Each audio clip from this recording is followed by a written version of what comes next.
Alhamdulillah, qui n'a jamais été provoqué, qui n'a jamais été jalousé, qui n'a jamais ressenti cette injustice, la méchanceté des gens, qui n'a jamais vécu cela parmi nous. Ça nous est toutes et tous au moins arrivé une fois dans notre vie, et bien sûr plus qu'une fois. Malheureusement aujourd'hui, la méchanceté, l'injustice, la jalousie, la calomnie, le mensonge s'est répandu à une allure folle jusqu'à ce que des personnes ne savent plus comment réagir. On me fait du mal, que dois-je faire? Répondre au mal par le mal? Me taire et supporter? Mais quelquefois ça ne fait qu'empirer le mal. Ou bien invoquer Allah subhanahu wa ta'ala, notre Seigneur, contre celui qui m'a fait du mal, ou en sa faveur. Que faire quand on veut me faire du mal? Que faire face à la méchanceté des gens? Eh bien, à ce moment-là, il est important pour le croyant, pour le musulman, de revenir vers notre référence, Ar-Rahmatul Muhda, celui qui a su comment réagir de la manière qu'il faut, au moment qu'il faut. Alors que des gens ont agi avec méchanceté, avec injustice, ont voulu le tuer, l'ont dénigré, l'ont touché dans sa notoriété, dans son intégrité, dans son honneur, l'ont accusé injustement, l'ont calomnié, l'ont jalousé. Comment a-t-il réagi?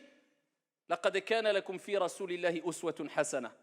Notre Seigneur nous dit, vous avez certes dans le messager de Dieu un excellent exemple. Eh bien, revenons vers ce qu'a dit aussi notre Seigneur, tabaraka wa ta'ala, afin de nous informer comment on doit réagir face à ces injustices, face à ces méchancetés.